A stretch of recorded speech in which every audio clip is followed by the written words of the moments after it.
Sunit Chopra 24 December 1941 সালে জন্মগ্রহণ করেছিলেন। 4 এপ্রিল 2023 সালে তিনি প্রয়াত হন। তিনি ছিলেন ভারতের কমিউনিস্ট রাজনীতিবিদ এবং ট্রেড ইউনিয়নবাদী। তিনি সর্বভারতীয় কৃষি শ্রমিক ইউনিয়নের সর্বভারতীয় যুগ্ম সম্পাদক ছিলেন। তিনি ভারতের কমিউনিস্ট পার্টি মার্ক্সবাদীর কেন্দ্রীয় কমিটির সদস্যও ছিলেন বলে জানান খ্যাতমজুর ইউনিয়নের এক সদস্য। বৃহস্পতিবার ছিল ওনার প্রথম প্রয়াণ বার্ষিকী।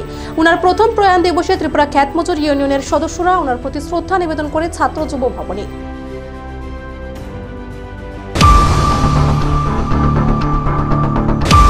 ভারত কৃষি শ্রমিক ইউনিয়নের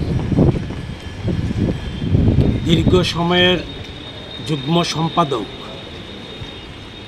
কমরেড সুনীত চোপড়া গত বছর অর্থাৎ 2023 সালের 4 এপ্রিল সেখানে মৃত্যুবরণ করেন।